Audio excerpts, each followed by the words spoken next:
नमस्कार। पिछले वीडियो में हमने जो क्षतियाँ थी, हानियाँ, उसमें 2 तरह की हानि हमने पढ़ ली थी। पहली कोर हानि और दूसरी कॉपर हानि, ये अपन पढ़ चुके थे। कोर हानि को अपन क्या बोलते हैं? लौह हानि बोलते हैं। उसके अंदर एक महत्वपूर्ण हानि और बची थी, उसको हम पढ़ेंगे, वो है यांत्रिक हानि, जिसको अपन कहते हैं मैकेनिकल लॉसेस, है ना? तो तीसरे प्रकार की हानि, फटाफट से इसको लिखते हैं तीसरी।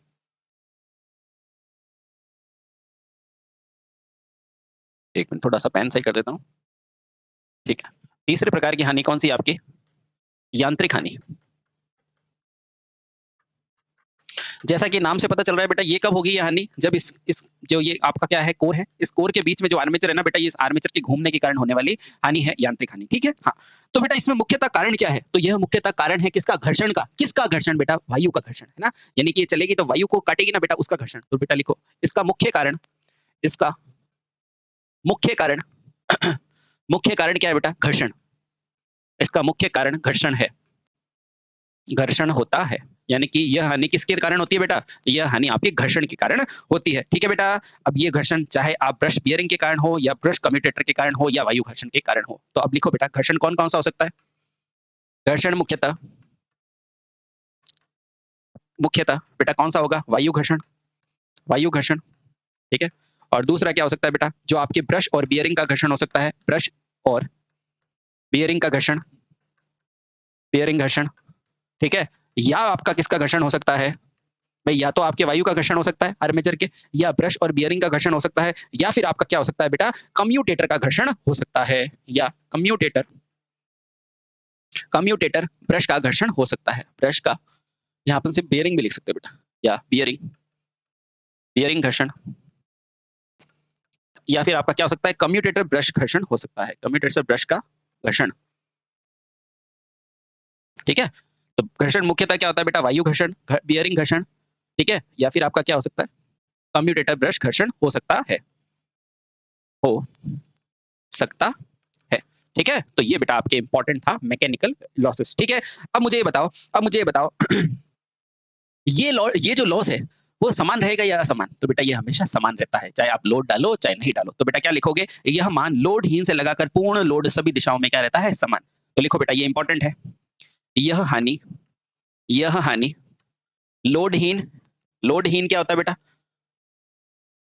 लोडहीन का मतलब क्या है? लोडलेस, लोडलेस यानी कि जब लोड नहीं हो, तथा लोड युक्त, लोड युक्त, ठीक है? या इसकी जगह लिख सकते हो बेटा पूर्ण लोड तक, पूर्ण लोड तक क्या रहता है बेटा? समान ही रहता है, यानी कि ये चेंज नहीं होता, समान ही रहता है, ठीक है? चाहे कितना भी लोड हो, ये हानियां तो आपकी रहेगी, घर्षण हानियां तो रहेगी, ठीक है बेटा? अब इसी यांत्रिक हानि को मुख्यतः 4 भागों में बांटा जाता है। लिखो बेटा यांत्रिक हानि को यांत्रिक हानि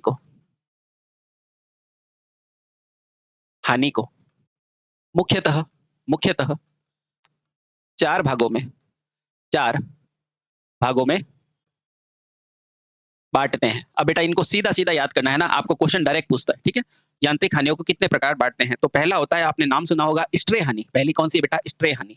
अब डायरेक्ट पूछता है स्ट्रे हानि क्या है? तो ये एक यांत्रिक हानि है, स्ट्रे हानि, ठीक है? तो बेटा आपसे पूछता है ये स्ट्रे हानि का मान कितना होता है? तो ध्यान रखना बेटा, इस स्ट्रे हानि का मान क्या होता है? लौह हानि प्लस यांत्रिक हानि। तो बेटा इसका डायरेक्ट सूत्र पूछता है तो बोलना लौह हानि।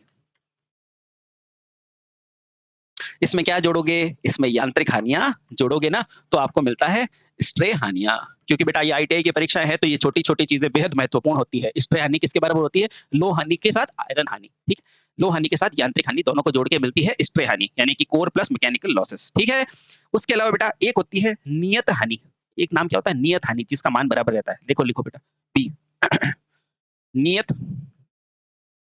हानि। अब आप बताओ नियत क्या-क्या रहता है? सोच के बताओ, अपने आप आ जाएगा। क्या कोर हानि का मान नियत रहता है, यानी कि लो हानि का मान नियत रहता है? बिल्कुल रहता है।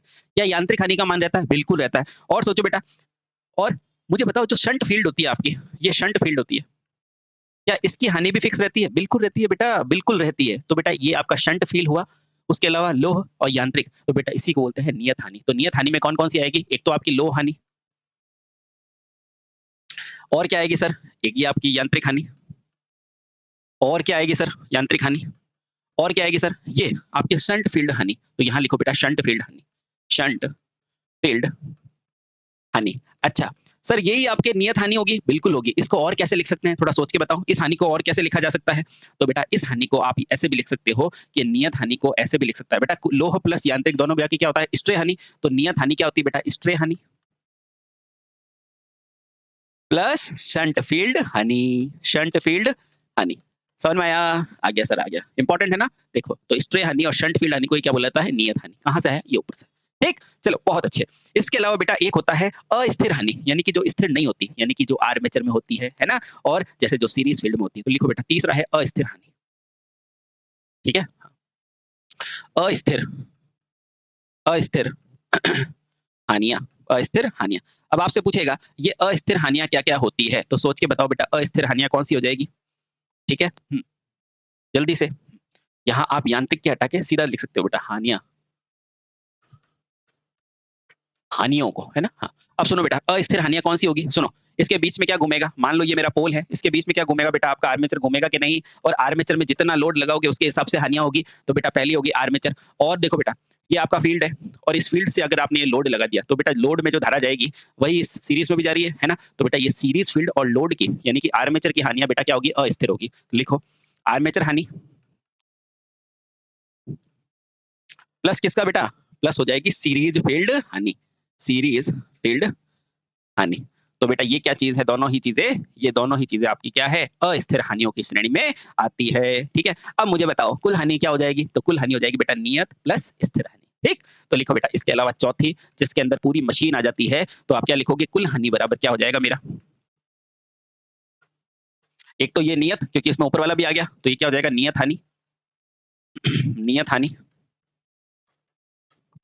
प्लस ये क्या है बेटा? अस्थिर हानि। नियत हानि प्लस अस्थिर हानि। अब ये दोनों मिला के आपकी क्या हो जाएगी? कुल हानि आ जाएगी। ठीक है? अब जब हानियाँ निकाल चुके हो, तो बेटा अब आपके पास क्या आएगी? दक्षता आ जाएगी। समझ गए? हाँ, बेटा ये होता है आपकी, ये लो, ये आपकी हो गई नियत हानियाँ। ठीक?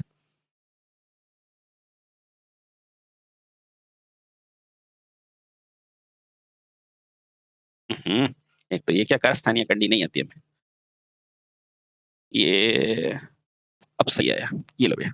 तो आपकी कुल हानियाँ क्या होगी? नियत हानि प्लस अस्थिर हानि। ठीक है? चलिए बहुत बढ़िया। तो बेटा इस तरह आपने डीसी जनित्र की पूरी हानियाँ देख ली। अब हानियाँ आ गई तो अब क्या बनेगी? दक्षता। वो होती है आउटपुट बटे इनपुट, है ना? तो लिखो बेटा। अब अगला आता है दक्षता। अगला क्या आता है? दक्षता। ओहो! अगला क्या आता है? दक्षता। दक्षता क्या होती है बेटा? एफिशिएंसी, यानी कि मशीन की दक्षता कितनी होगी। ठीक है? अब मुझे बताओ दक्षता क्या होगा? तो सबसे पहले इसे दर्शाते किससे? तो इसे गणितीय रूप से नीटा से दर्शाते हैं। इसे इसे गणितीय रूप से, गणितीय इसे गणितीय रूप में, रूप में बेटा किससे? नीटा से, नीटा से दर्शाते हैं। यानी कि गणितीय रूप से बेटा किससे दर्शाएँगे? इस नीटा से दर्शाएँगे। ठीक है? अब सुनो मशीन द्वारा उत्पन्न विद्युत शक्ति और प्रदान की गई शक्ति का अनुपात ही मेरा क्या कहलाता है? दक्षता कहलाता है। तो वास्तव में भई ये जनित्र है, तो जनित्र में क्या होगा? ये जनित्र की मशीन है, इसमें आपने क्या दिया है? इसमें सर हमने दिया है यांत्रिक ऊर्जा और ये यांत्रिक ऊर्जा क्योंकि ऊष्मा उत्पन्न होती है ना नष्ट होती है ना, तो ये इनपुट है। इससे मुझे क्या मिली है? वैद्युतिक ऊर्जा, यानी कि आउटपुट, है ना? यानी कि आउटपुट। तो देखो वास्तव में क्या होता है? ये यांत्रिक ऊर्जा विद्युत में बदल रही है। तो वास्तव में जनित्र द्वारा द्वारा जनित यानी कि निर्मित वैद्युतिक शक्ति, वैद्युतिक शक्ति का इनपुट यांत्रिक शक्ति से अनुपात, इनपुट कौन सी? यांत्रिक शक्ति से अनुपात ही, यांत्रिक शक्ति से अनुपात ही क्या कहलाता है बेटा? अनुपात ही क्या कहलाता है बेटा? दक्षता कहलाता है। दक्षता कहलाता है। ठीक? समझ गए? यानी कि आउटपुट बटे में इनपुट। बोलो कोई दिक्कत? हाँ, तो अब देखो बेटा यानी कि मैं क्या कह सकता हूँ? मेरा जो नीटा होगा यानी कि दक्षता होगा वो क्या होगी? आउटपुट। अच्छा, आउटपुट बटे में क्या? इनपुट, है ना? अब देखो इनपुट, अब देखो आउटपुट में क्या मिला मुझे? विद्युतिक शक्ति। तो यहाँ क्या लिखोगे? आउटपुट विद्युतिक शक्ति, शक्ति। ठीक है? हाँ, और इनपुट में आपने क्या दिया? यांत्रिक ऊर्जा, यानी कि इनपुट यांत्रिक शक्ति, इनपुट यांत्रिक शक्ति। और बेटा कोई भी परसेंटेज होता है, भई आपको बोलते हो ना मेरे 20% मार्क्स आए, 100% आए, 80% आए, तो इंटू करने के लिए परसेंटेज में चाहिए तो इंटू 100। तो ये मान किसमें आ जाएगा? आपका प्रतिशत दक्षता में आ जाएगा। ठीक है? अब बेटा एक क्वेश्चन आता है कि बताओ उत्पन्न विद्युतिक शक्ति कितनी है ना? तो बेटा उसको समझते हैं। अगला क्या है? उत्पन्न सॉरी, उत्पन्न वैद्युतिक शक्ति का सूत्र पूछा जाता है बेटा, है ना? मुझे बताओ ये वैद्युतिक शक्ति उत्पन्न किसमें होगी? स्वाभाविक सी बात है सर, आपने ही तो बताया आर्मेचर में होगी, तो बेटा मैं कब बोल रहा हूँ नहीं होगी, है ना? तो बेटा शक्ति क्या होती है? शक्ति होती है बेटा P, और P बराबर क्या होता है? V into I, है ना? अब मुझे बताओ आर्मेचर के अंदर E क्या आएगा? जो उत्पन्न होगी यानी कि Eg, है ना? और आर्मेचर धारा क्या होती है बेटा? IA, यही होती है मेरी वाट में शक्ति। इसको कहते हैं बेटा उत्पन्न विद्युतिक शक्ति। क्या होगी आपकी? Eg into IA, ठीक है? अब सर जो मैं दूंगा वो क्या है? वो मोटर की यांत्रिक शक्ति है। यांत्रिक शक्ति का सूत्र क्या होता है? तो लिखो बेटा, क्या लिखोगे? इनपुट यांत्रिक शक्ति कितनी होती है? तो लिखना इनपुट यांत्रिक शक्ति, है ना? अब मुझे बताओ आपकी मोटर्स वगैरह होती है या जो भी होती है वो यांत्रिक ऊर्जा किस में दोगे? हार्स पावर में दोगे। कितने दोगे बेटा? हार्स पावर में। तो बेटा इसका मान कितना होता है? इसका होता है 735.5 क्या? bhp, यानी कि हार्स पावर 735 bhp, ठीक है? ये क्या होती है बेटा? Horse power. इसको हार्स पावर लिख दो बस। यानी कि इसमें आपकी क्या होती है? रेटिंग होती है इनपुट रेटिंग किसकी भैया? मैकेनिकल एनर्जी की, ठीक है? हाँ, बहुत अच्छे, चलो बहुत अच्छे, समझ गए? हाँ, तो सर इसका यूज कहाँ आएगा? तो बेटा अब मशीन की दक्षता को कितने तरह से विभाजित किया जाता है? 3 प्रकार के। अभी अभी बताते हैं, डोंट वरी, है ना? तो बेटा अब मशीन की दक्षता को 3 प्रकार से दर्शाया जाएगा। कौन-कौन सी सर? एक तो होगी आपकी कौन सी? यांत्रिक, एक वैद्युतिक और एक क्या? कुल कॉमर्शियल दक्षता, है ना? तो लिखो बेटा, अतः अतः मशीन की, बहुत आसान हो जाएगा बेटा आपके लिए मशीन। अतः मशीन की दक्षता को दक्षता को 3 प्रकार से 3 प्रकार से दर्शाया जाता है, दर्शाया जाता है। आप कहोगे कौन-कौन सी? तो बिल्कुल बेटा बताते हैं। पहली हो जाएगी आपकी यांत्रिक दक्षता, पहली हो जाएगी यांत्रिक दक्षता। अभी बताते हैं क्या होती है यांत्रिक दक्षता। दूसरी क्या होती है बेटा? वैद्युतिक दक्षता, यानी कि उससे कितनी विद्युत आई है तो उसे कहते हैं बेटा वैद्युतिक दक्षता, ठीक है? और तीसरी बेटा अंत में जाकर तो किसी भी चीज को बेचा ही जाता है तो बेटा उसको क्या बोला जाता है? व्यावसायिक दक्षता। क्या होता है बेटा अंत में? व्यावसायिक दक्षता, यानी कि व्यवसाय के रूप में इसकी क्या दक्षता है, ठीक है? चलिए बहुत बढ़िया। तो ये 3 प्रकार की दक्षता होती है, अभी आप एक ही सेकंड में ज्ञात कर लोगे, ठीक है? चलो, ठीक है? अब देखो बेटा, एफिशिएंसी लिखेंगे और ये क्या है बेटा? यांत्रिक, तो बेटा इसके नीचे लिख दो मैकेनिकल, कोई दिक्कत नहीं। ये क्या है बेटा? इलेक्ट्रिक, तो बेटा इसको क्या लिख दोगे? नीटा इलेक्ट्रिक, है ना? और ये क्या है बेटा? कॉमर्शियल, इसको क्या लिखेंगे? एनसी, इसको क्या लिख सकते हैं? नीटा सी। बोलो कोई दिक्कत? कोई दिक्कत नहीं। अब देखना बेटा आपको सारी चीजें आसानी से आ जाएगी। ये लो, तो पहला क्या है? पहला क्या है? यांत्रिक दक्षता, यांत्रिक दक्षता, ठीक है? चलिए बहुत बढ़िया। यांत्रिक दक्षता के लिए क्या होता है बेटा? Into mechanical. अरे वाह सर वाह। अब ये क्या होता है? ये भी बेटा क्या होगा? आउटपुट बटे इनपुट, आउटपुट बटे इनपुट। अब मुझे बताओ, ये मशीन है, ये मशीन का क्या है बेटा? रोटर। इसको घुमाओगे तो इनपुट तो आपने मैकेनिकल दिया है कि नहीं दिया है? तो बेटा इसके लिए भी वही लिखो, आउटपुट, और नीचे क्या आएगा बेटा? इनपुट आएगा, ठीक है? अब शर्त क्या है बेटा? ये क्या है? यांत्रिक दक्षता। तो बेटा इनपुट में आपने क्या दी है? यांत्रिक शक्ति दी है। क्या दी है? यांत्रिक। तो यहाँ लिखो इनपुट यांत्रिक शक्ति, लिख दिया। इनपुट में क्या दिया आपने? इनपुट यांत्रिक शक्ति। बोलो सही। तो आउटपुट में मुझे क्या मिला है? उत्पन्न हुई हुई विद्युतिक शक्ति, यानी कि आउटपुट में मुझे क्या मिला है? आउटपुट में विद्युत शक्ति, ठीक है? अब दोनों का मान सर आपके पास पड़ा है? बिल्कुल पड़ा है। अभी देखना, तो नीटा मैकेनिकल कितना हो जाएगा? मुझे बताओ कितनी है बेटा? देख के बताओ। तो आप कहोगे सर Eg इंटू IA, क्या? वैद्युतिक उत्पन्न। तो यहाँ लिख दो बेटा Eg इंटू IA। बोलो कोई दिक्कत? कोई दिक्कत नहीं। ये क्या है? उत्पन्न यांत्रिक शक्ति। ये क्या है बेटा? गौर से पढ़ो, है ना? इसको कहीं कहीं BHP भी लिखता है, आप ब्रेकिंग हॉर्स पावर लिख दो ना। BHP का मतलब क्या होता है? Break horse power. BHP का मतलब क्या होता है? ब्रेक हॉर्स पावर, है ना? अब आओ, तो यांत्रिक शक्ति है ना इंटू BHP, तो यहाँ पर लिख दो आप आराम से 735.5 क्या? BHP, बस खत्म। तो ये आपका क्या आ गया बेटा? यही आपकी आ गई मैकेनिकल एनर्जी, ठीक? चलो ये लो भैया, डब्बे में कर दिया बंद। दूसरा, दूसरा क्या था? दूसरी क्या थी बेटा? वैद्युतिक दक्षता। वैद्युतिक दक्षता सर ये क्या होती है? अरे 2 मिनट रुको, अभी बताते हैं। वैद्युतिक दक्षता, अच्छा ये भी सर क्या होता है? नीटा इलेक्ट्रिकल। बेटा बिल्कुल नीटा इलेक्ट्रिकल। अच्छा सर ये भी आउटपुट बटे इनपुट होता है? बिल्कुल बेटा, ये भी क्या होता है? आउटपुट बटे में, आउटपुट बटे में इनपुट। अच्छा इनपुट। अब मुझे बताओ इलेक्ट्रिक दक्षता में इनपुट क्या होगा? देखो यहां से जब घुमाया तो यहाँ पर आर्मेचर में विद्युत ऊर्जा आई कि नहीं? तो बेटा इसका इनपुट क्या होगा? विद्युत ऊर्जा, है ना? भाई विद्युतिक दक्षता है तो इनपुट भी क्या होगा मेरा? वैद्युतिक। तो यहाँ पर मैंने क्या लिख दिया? इनपुट वैद्युतिक दक्षता, ठीक है? क्योंकि इनपुट दक्षता पूछ रहा है, इनपुट तो क्या है बदलने के बाद, आर्मेचर में क्या आई बेटा, इनपुट आई है, ठीक है। इनपुट वैद्युतिक दक्षता, अच्छा, और वैद्युतिक है तो बेटा आउटपुट में अब जो उत्पन्न हुई है उसमें से कुछ ना कुछ लॉसेस, हानियां भी तो होगी, उन हानियों के बाद जो आउटपुट में मिलती है वो क्या होती है बेटा, आउटपुट की ओरिजिनल दक्षता। तो यहाँ लिखेंगे अपॉन आउटपुट वैद्युतिक दक्षता। समझ में आया? आया सर, आया। इसका मतलब क्या है, यहाँ उत्पन्न हुआ है उसके बाद कुछ लॉसेस हुए, इसका मान क्या होगा बेटा, आउटपुट का मान थोड़ा कम होगा, ठीक है। समझ गए? समझ गए। अच्छा, तो सर इसको लिखते कैसे हैं, 2 मिनट लिखते हैं बेटा। नीटा इलेक्ट्रिकल, अच्छा, आउटपुट पे हमेशा मुझे टर्मिनल पे मिलेगी, ये देखो, मान लो ये आपकी मशीन है, ये मशीन है और मशीन से मेरा लोड जुड़ा हुआ है, तो ये जो लोड पे जो वोल्टा होती है बेटा, उसको क्या बोला जाता है, टर्मिनल वोल्टा। भाई लोड पे जो वोल्टता होगी, ये लोड पे जो वोल्टा होगी बेटा, इसी को बोलते हो ना टर्मिनल, और टर्मिनल पे क्या आता है बेटा, आउटपुट वोल्टा आती है कि नहीं, आती है सर। और यहाँ पे धारा कौन सी आती है, आईएल। तो बेटा आउटपुट विद्युतिक दक्षता में टर्मिनल पे क्या आएगी बेटा, टर्मिनल पे लोड, धारा और वीटी, तो यही तो पावर होगी ना टर्मिनल पे आउटपुट, यानी कि वीटी इंटू आईएल। तो यहाँ लिख दिया बेटा आउटपुट की जगह वीटी इंटू आईएल। बोलो समझ में आया? आ गया सर, ठीक। अब देखो उत्पन्न विद्युतिक शक्ति तो क्या है, उत्पन्न तो भाई यही हुई है ना, ईजी इंटू आई ए, तो लिख दो यहाँ पर ईजी इंटू आई ए। सर यही मान है क्या, बिल्कुल बेटा यही मान है, ठीक है। जहां वीटी कहाँ है, जहां वीटी क्या है बेटा, टर्मिनल वोल्टेज, वोल्ट था, और आईएल क्या है, लोड धारा, और बाकी सारी चीजें आप जानते हो, ठीक। समझ गए? अब बेटा फाइनल आती है अपनी व्यावसायिक दक्षता, तीसरी और इंपॉर्टेंट है बेटा, इसी से मशीन को आगे भेजा जाता है। तो तीसरी क्या है, व्यावसायिक दक्षता, जो आप मार्केट से खरीदते हो ना बेटा, इसी दक्षता पर खरीदते हो, व्यावसायिक दक्षता, व्यावसायिक दक्षता, ठीक है, ये इंपॉर्टेंट है। अच्छा, इसमें भी सर नीटा सी लिख दूं क्या, बिल्कुल लिख दो, सी मतलब कॉमर्शियल। ये क्या होती है, आउटपुट बटे इनपुट होती है, बिल्कुल ये भी क्या होती है, आउटपुट बटे इनपुट, आउटपुट बटे में इनपुट। अच्छा सर, व्यावसायिक दक्षता में इनपुट क्या होगा, अरे इनपुट में आपने दिया क्या है वही होगा, इनपुट में आपने क्या दिया है, यांत्रिक ऊर्जा दी है ना, इसको घुमाया ना यांत्रिक ऊर्जा से, तो इनपुट में बेटा क्या दिए, यांत्रिक ऊर्जा, तो इनपुट यांत्रिक ऊर्जा,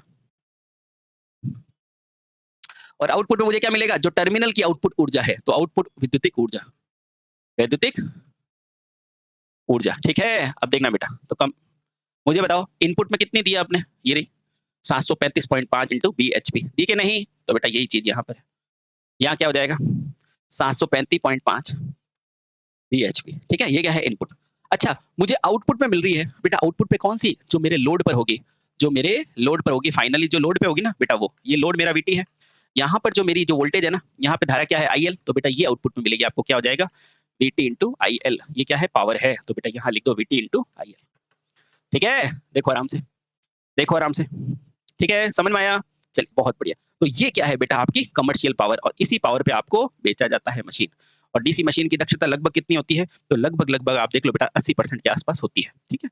तो लिखना इसकी दक्षता लगभग कितनी होती है बेटा, ऑप्शन के हिसाब से देख लेना बेटा ना, 80 से 85% होती है, ठीक है। हाँ, चलिए बहुत अच्छे। तो ये थी बेटा इसका दक्षता का पॉइंट ऑफ व्यू, ठीक है। अब बेटा कुछ कारणों में इस जनित्र का काम है वोल्टेज बनाना, और कुछ कारण में ये वोल्टा नहीं बना पाता है, तो बेटा उसका कारण क्या है लिखते हैं, ठीक है। आओ, तो डीसी जनित्र के विद्युत उत्पन्न ना करने के कारण और उसका निवारण, अगला पॉइंट, ये इंपॉर्टेंट है बेटा। डीसी जनित्र जो एग्जाम में पूछता है बेटा वही लिखूंगा, है ना। डीसी जनित्र के विद्युत वाहक बल, विद्युत वाहक बल उत्पादन, भाई इसका काम है उत्पादन करना है, और मान लो उत्पादन ना करने का क्या कारण होगा, करने का कारण तथा निवारण, तथा निवारण। चलिए अभी देखते हैं बेटा, ठीक है, कौन कौन सा है देखना है एक एक करके। तो यहाँ लिखो पहले क्रम संख्या, यहाँ लिखो कारण किसका, ईएमएफ ना उत्पन्न करने का, तो पूरा लिख दो ईएमएफ ना उत्पन्न करने का कारण, ना उत्पन्न करने का कारण, और अगला क्या हो जाएगा बेटा, इसका निवारण क्या है, यानी कि इसका समाधान क्या है, ठीक है। ये बेटा डायरेक्ट याद कर लेना, बहुत इंपॉर्टेंट है, अक्सर पूछा जाता है प्रतियोगी परीक्षाओं में। ये लो,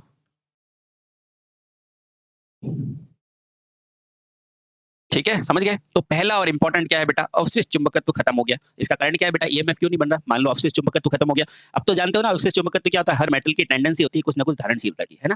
तो पहला क्या होगा बेटा, इसका क्या हो गया, अवशिष्ट चुंबकत्व खत्म हो गया, किसका, पोलो का। तो अवशिष्ट चुंबकत्व का खत्म होना। बेटा ये क्या है इसका कारण। अब इसका निवारण क्या है कि मान लो पोलो का अवशिष्ट चुंबकत्व खत्म हो गया तो आप क्या करोगे, तो बेटा क्या करोगे, छोटे जनित्र से यानी बैटरी या डीसी स्रोत वाला पोल को उत्तेजित करेंगे। अब इसका निवारण क्या है, बैटरी या डीसी शंट जनित्र द्वारा, शंट जनित्र द्वारा किया जाएगा बेटा, पोल को चार्ज किया जाएगा, पोल को द्वारा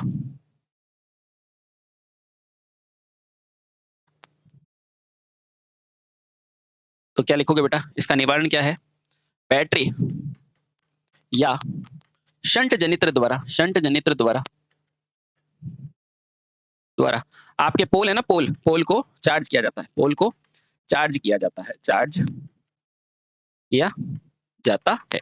तो बेटा ये हो गया इसका निवारण कि मान लो आपका अवशिष्ट चुंबकत्व खत्म हो गया तो बेटा क्या करोगे, बैटरी या उसके द्वारा जनित्र द्वारा पोल को चार्ज करेंगे। तो पहला कारण तो ये हो गया, ठीक है। अब दूसरा कि ईएमएफ नहीं बन रहा है, उसका कारण क्या है, एमएनए की स्थिति का खिसक जाना। आर्मेचर रिएक्शन बताया था ना, एमएनए खिसक गया है ना, तो बेटा वो है कि ब्रशों का एमएनए की स्थिति में ना होना भी बेटा क्या होता है, ये कारण होता है। तो दूसरा कारण क्या है, ब्रशों का एमएनए यानी कि मैग्नेटिक न्यूट्रल एक्सेस पर ना होना बेटा क्या है, वो भी एक कारण है कि आपका ईएमएफ नहीं बन रहा हो, है ना, ये ब्रश आपके एमएनए पर नहीं हो। तो बेटा इसका निवारण क्या है, तो इसका निवारण क्या है कि रोकर ब्लेड से एमएनए की स्थिति में क्या करना, ब्रशों को शिफ्ट कर देना, ठीक है। तो लिखो रोकर ब्लेड द्वारा, रोकर प्लेट द्वारा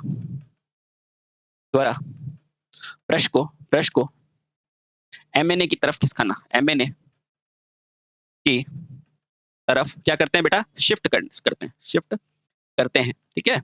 जो आपको बताया था ना मैंने कि भाई आर्मेचर के रिएक्शन में एमएनए थोड़ा शिफ्ट हो जाता है, तो पोल मेरा ब्रश तो वही रहता है, तो उसको थोड़ा थोड़ा धीरे धीरे करके उसकी तरफ शिफ्ट करते हैं ताकि ईएमएफ बनने लग जाए, ठीक है। हाँ, और उसके अलावा तीसरा कारण क्या हो सकता है, यानी कि आपका लोड ज्यादा होगा। तो यहाँ पर लिखो लोड अधिक होना, लोड अधिक होना। तो मान लो जनित्र में लोड ज्यादा है तो बेटा उसका कारण क्या है, लोड को कम कर दो, है ना। तो लिखो बेटा तीसरा है इंपॉर्टेंट, लोड को कम करके ईएमएफ बनाया जा सकता है, लोड कम कर दो, ठीक है। यानी कि लोड ज्यादा है, अधिक है, इसलिए ईएमएफ ना बन रहा है, ईएमएफ उत्पन्न, ईएमएफ ना यानी कि नहीं, है ना, ईएमएफ ना, ये ध्यान रखना इस वर्ड को, ईएमएफ ना उत्पन्न होने के कारण। तो बेटा क्या है, अगर लोड ज्यादा है तो उस लोड को कम कर दो, ठीक है। हाँ, अब बेटा आपने जान लिया है कि मेरा ईएमएफ किन किन कंडीशन में नहीं बनता है। जो ये क्वेश्चन पूछता है कि या तो ब्रश एमएनए पर नहीं हो तो एमएनए की तरफ करो ब्रशों को, इससे करो रोकर प्लेट से, ठीक है। उसके अलावा अवशिष्ट चुंबकत्व खत्म हो जाए तो बैटरी या डीसी शंट जनित्र से पोल को चार्ज करो, है ना। और अधिक लोड है तो लोड कम करो, बेटा ये है आपका क्या, ईएमएफ नहीं बन रहा है तो उसके कारण और उसके निवारण, इंपॉर्टेंट, ठीक है। अच्छा, अब बेटा आपको कभी कोई पूछता है इसके अनुप्रयोग क्या है, तो एप्लीकेशन बहुत इंपॉर्टेंट है। तो लिखो बेटा एप्लीकेशन ऑफ डीसी जनित्र। अगला लिखो डीसी जनित्र के अनुप्रयोग के भाई इसको यूज कहाँ कर सकते हो, वो है ना इसके अनुप्रयोग यानी कि एप्लीकेशन, यानी कि डीसी जनित्र को कहाँ कहाँ प्रयोग में लिया जा सकता है बेटा, उसकी एप्लीकेशन बड़ी इंपॉर्टेंट है, हर परीक्षाओं में पूछी जाती है, ठीक है। तो पहला आपका सबसे इंपॉर्टेंट क्या है बेटा, डीसी सीरीज जनित्र। पहला क्या है, डीसी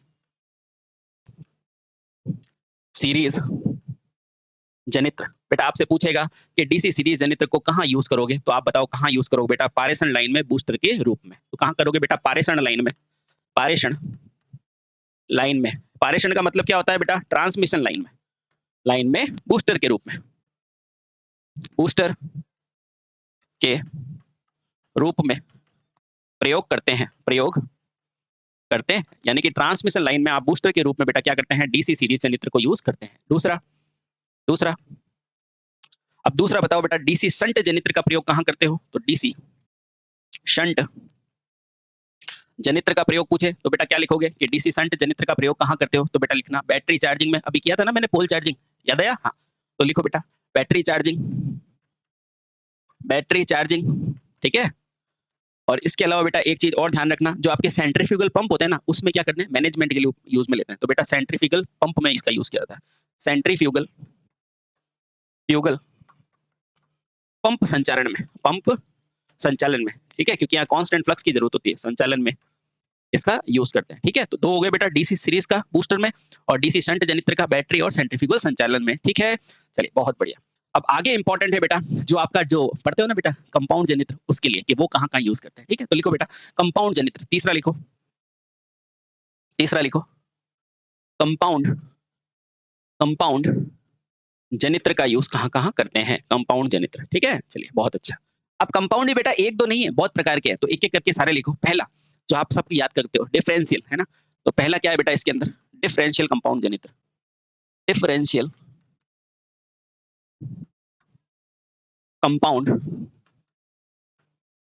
जनित्र, है ना, डिफरेंशियल कंपाउंड जनित्र। बताओ कहाँ करोगे बेटा डिफरेंशियल कंपाउंड जनित्र को, सबसे पहले आर्क वेल्डिंग में। क्यों? क्योंकि वहां धारा ज्यादा चाहिए और वोल्टेज का मान कम हो जाता था ना इसमें, इसलिए बेटा डिफरेंशियल में फ्लक्स कम तो वोल्टेज कम हो जाता था बेटा, इसलिए अपन आर्क वेल्डिंग में यूज करते हैं। देखो तो इसका प्रयोग कहाँ करते हो बेटा, आर्क वेल्डिंग में।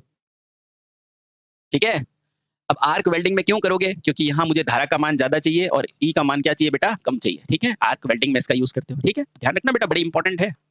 हाँ, हो सकता है आपको सिर्फ यही पूछ ले। हाँ, बी डिफरेंशियल हो गया। ठीक है, दूसरा क्या होगा बेटा, कम्युलेटिव कंपाउंड। दूसरा क्या होगा, कम्युलेटिव, यानी कि जहां फ्लक्स जुड़ रहा है, कम्युलेटिव कंपाउंड, कंपाउंड जनित्र। अब पूछेगा कम्युलेटिव कंपाउंड जनित्र का यूज कहाँ करोगे, है ना। तो ध्यान रखना बेटा, कहाँ करोगे सोचो। तो पारेषण लाइन की क्षतिपूर्ति में बेटा इसका यूज हो सकता है, तो इसका यूज भी हो सकता है बेटा पारेषण में, पारेषण व्यवस्था में, है ना, पारेषण व्यवस्था में। ठीक है, कहीं बेटा सीरीज और दोनों साथ में नहीं देगा। ठीक है, सीरीज और इन दोनों को कभी साथ में नहीं देगा, डोंट वरी, है ना, सीरीज और इन दोनों को कभी भी साथ में नहीं देगा, है ना, ध्यान रखना। ठीक, चलिए अब बेटा क्या है, ओवर कंपाउंड। तीसरा कौन सा है, ओवर कंपाउंड जनित्र। वो पढ़ा था ना जिसमें ईएमएफ का मान बढ़ जाता है लोड बनाने पर, ओवर कंपाउंड जनित्र। ठीक है, ओवर कंपाउंड जनित्र। तो बेटा इसका प्रयोग कहाँ करोगे, तो मुझे बताओ, ओवर कंपाउंड जहाँ पे मुझे लोड के साथ लाइट बढ़ानी हो, ईएमएफ बढ़ाना हो, तो बेटा स्ट्रीट लाइट में। कहाँ करेंगे, स्ट्रीट लाइट में, और रेलवे में ओवर कंपाउंड का यूज करते हैं, तो बेटा इसका प्रयोग करोगे स्ट्रीट लाइट। ठीक है, स्ट्रीट लाइट। और इसके अलावा बेटा कहाँ करते हैं अपन, रेलवे में। कहाँ करते हैं, रेलवे में। ठीक है, यानी कि रेलवे में आप यूज क्या करते हो बेटा, इसी ओवर कंपाउंड जनित्र का प्रयोग करते हो। अगला है बेटा फ्लैट कंपाउंड, यानी कि लेवल कंपाउंड। पढ़ा है ना सब, हाँ, लेवल कंपाउंड जनित्र, है ना। हाँ। देखो बेटा इसके अंदर पारेषण में अगर आपको बेस्ट पूछा है ना, तो बेस्ट पूछे ना, अगर फिर भी आपको दोनों दे दिया जाए तो बेस्ट यहाँ लिख देता हूँ मैं। बेस्ट कौन सा है बेटा, सीरीज ही है। ठीक है, बेस्ट कौन सा है बेटा, सीरीज है। अगर ये दोनों ऑप्शन में आए तो आप सीरीज लगा देना। ठीक है, हाँ, चलो लेवल कंपाउंड जनित्र। अब मुझे बताओ, लेवल में हमेशा ईएमएफ का मान लगभग समान रहेगा कि नहीं रहेगा, बिल्कुल रहेगा। इसलिए बेटा इसको कहाँ होता है, लेथ मशीन के निकट सप्लाई देने के लिए लेवल कंपाउंड का यूज क्या करोगे, लेथ मशीन। इसमें कौन सा सप्लाई चाहिए ना बेटा, हाँ, तो लेथ मशीन के, लेथ मशीन के निकट, निकट सप्लाई के लिए, है ना, लेथ मशीन के आसपास सप्लाई देनी हो ना, तो बेटा इसे दोगे सप्लाई के लिए। ठीक है, लेथ मशीन को भी दे सकते हैं, कोई बात नहीं। ठीक है, समझ गए, हाँ समझ गए। और अंत में क्या है बेटा, अंडर कंपाउंड, जिसमें लोड बढ़ाने पर वोल्टेज घट जाती है, तो बेटा ये क्या है, under compound, under compound, under compound. ठीक है, चलिए अब अंडर कंपाउंड क्या होता है, चलिए जानते हैं बेटा। अंडर कंपाउंड होता है बेटा जैसे कि आपकी इलेक्ट्रोप्लेटिंग में इसका यूज होगा। किसमें होगा बेटा, इलेक्ट्रोप्लेटिंग में सॉरी, इलेक्ट्रोप्लेटिंग में, इलेक्ट्रोप्लेटिंग में, है ना, इलेक्ट्रोप्लेटिंग में। बेटा इस व्यवस्था में अपन क्या करते हैं, अंडर कंपाउंड का यूज करते हैं। तो बेटा ये रहे आपके महत्वपूर्ण महत्वपूर्ण चीजें। अब बेटा आपको आता है एक लास्ट टॉपिक, वोल्टता नियमन। वैसे तो ये पूछता नहीं है, लेकिन आप ध्यान में रखो, वोल्टता रेगुलेशन क्या होता है। आपने जो बनाया है और लोड पर भेजा है, उनके वोल्टता में थोड़ा अंतर आता है बेटा, इसे ही कहते हैं वोल्टता रेगुलेशन। तो लिखो बेटा वोल्टता नियमन। अगला इंपॉर्टेंट पॉइंट है चौथा, वोल्टता नियमन, वोल्टता नियमन। इसे ही क्या बोला जाता है, वोल्टेज रेगुलेशन, वोल्टेज रेगुलेशन। ठीक है, वोल्टता नियमन। आओ क्या होता है आइए जानते हैं, और फिर एक एक करके जो इसमें बेस्ट किसका है, कम है, वो सारे लिखूंगा, डोंट वरी, है ना, इससे बाहर कुछ नहीं। ठीक है, आओ तो बेटा ये क्या है, ये वास्तव में क्या है, एक गणितीय प्रक्रिया है। यह एक गणितीय, यानी कि मैथमेटिकल प्रक्रिया है, गणितीय प्रक्रिया है, प्रक्रिया है। ठीक है, अब बेटा इसका सूत्र क्या होता है, अब इसे इसे किससे दर्शाते हैं बेटा, इसे वी आर से दर्शाते हैं, इसे वी आर से दर्शाते हैं। ठीक है, अब बेटा इसका सूत्र ध्यान रखना, इसका सूत्र क्या होता है, ये देखो बेटा, वी आर बराबर वी किसका बेटा, नो लोड का, minus V full load upon V full load into में 100, इंटू में 100। अच्छा, यहाँ से बेटा ध्यान रखना, या वी आर क्या है, वोल्टता नियमन, यानी कि वोल्टता रेगुलेशन। ठीक है, हाँ, वी एन एल का मतलब क्या है, वोल्टता किसमें बेटा, नो लोड में, नो लोड वोल्टता, नो लोड वोल्टता बेटा, इसे ही कहते हैं शून्य, शून्य भार पर, है ना। हाँ, ठीक है बेटा, वी एफ एल बराबर क्या होता है बेटा, फुल लोड वोल्टा, फुल लोड वोल्टता, है ना। हाँ, फुल लोड का मतलब क्या है, पूर्ण भार। यहाँ से एक चीज ध्यान रखना बेटा, नीचे हमेशा फुल लोड आएगा, नीचे हमेशा फुल लोड आएगा बेटा, आप अक्सर कंफ्यूज होते हो, लेकिन नीचे हमेशा फुल लोड आएगा। ठीक है, समझ गए, समझ गए। और बेटा इसे ही बोलते हैं वोल्टता नियमन,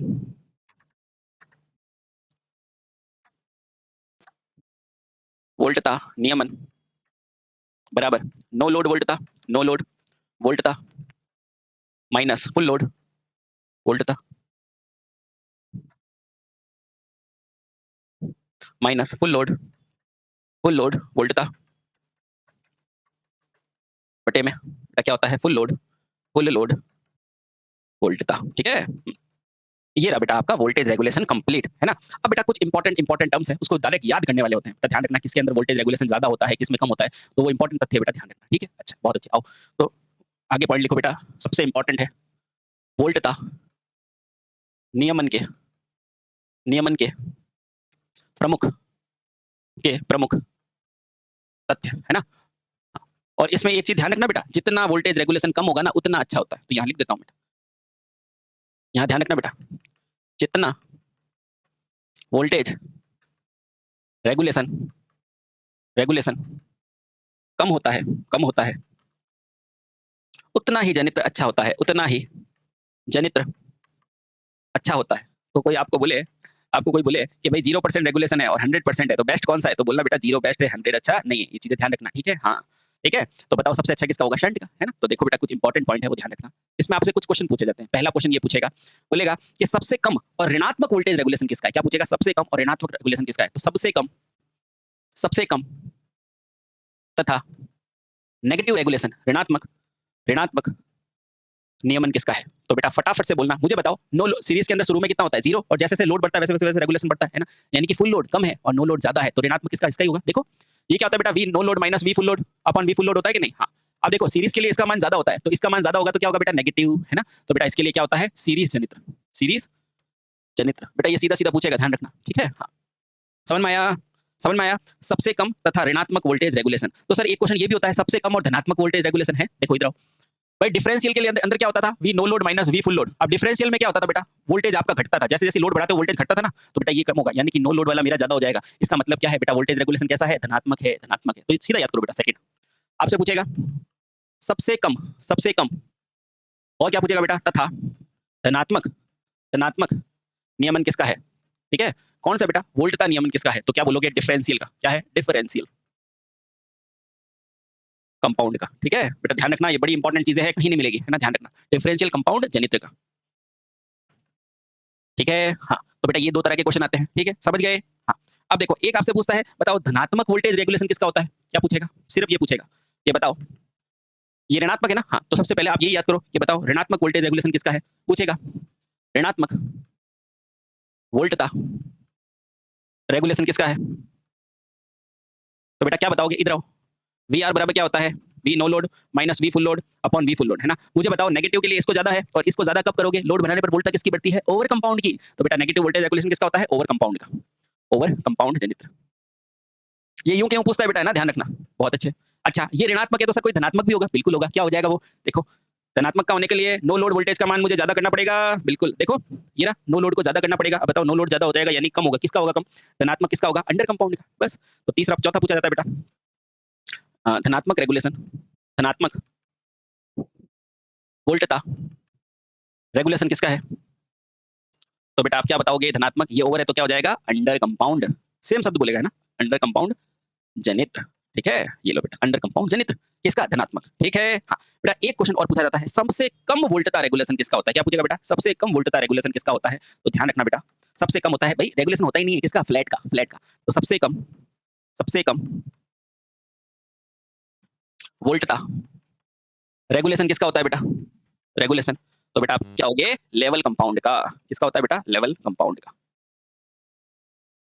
जनित्र का।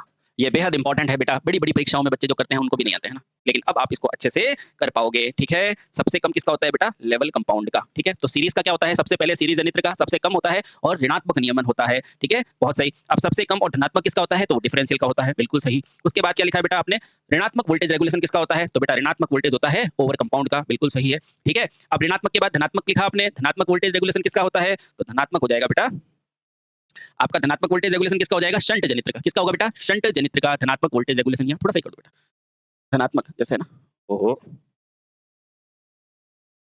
ये यहाँ कर दो बेटा, धनात्मक किसका होगा, शंट जनित्र का, सब ठीक है। सबसे धनात्मक वोल्टेज रेगुलेशन। हाँ एक मिनट पीछे कर सकते हैं ना, ये बेटा जनित्र का तो उसी तरह बेटा आपको पूछेगा ऋणात्मक किसका होता है, अंडर कंपाउंड का, और सबसे कम वोल्टा रेगुलेशन किसका होता है, लेवल कंपाउंड का। ठीक है, ठीक है। तो बेटा ये लो आपका डीसी जनित्र पूरी तरह से फिनिश, इसके बाहर कुछ नहीं आएगा। ठीक है, तो देखो एक एक चीज को पढ़ना बेटा, सबसे कम ऋणात्मक पूछे तो सीरीज का, क्यों ऋणात्मक, क्योंकि उसका रेगुलेशन बढ़ जाता है, और उसमें ये डिफरेंशियल में क्या होगा, धनात्मक। और आपको हर पॉइंट को मैंने लिखाया है, 2 बार वीडियो को देखना, आप खुद को ही मजा आ जाएगा। ठीक है, और हंसते रहे, मुस्कुराते रहे। भारत माता की जय, वंदे मातरम।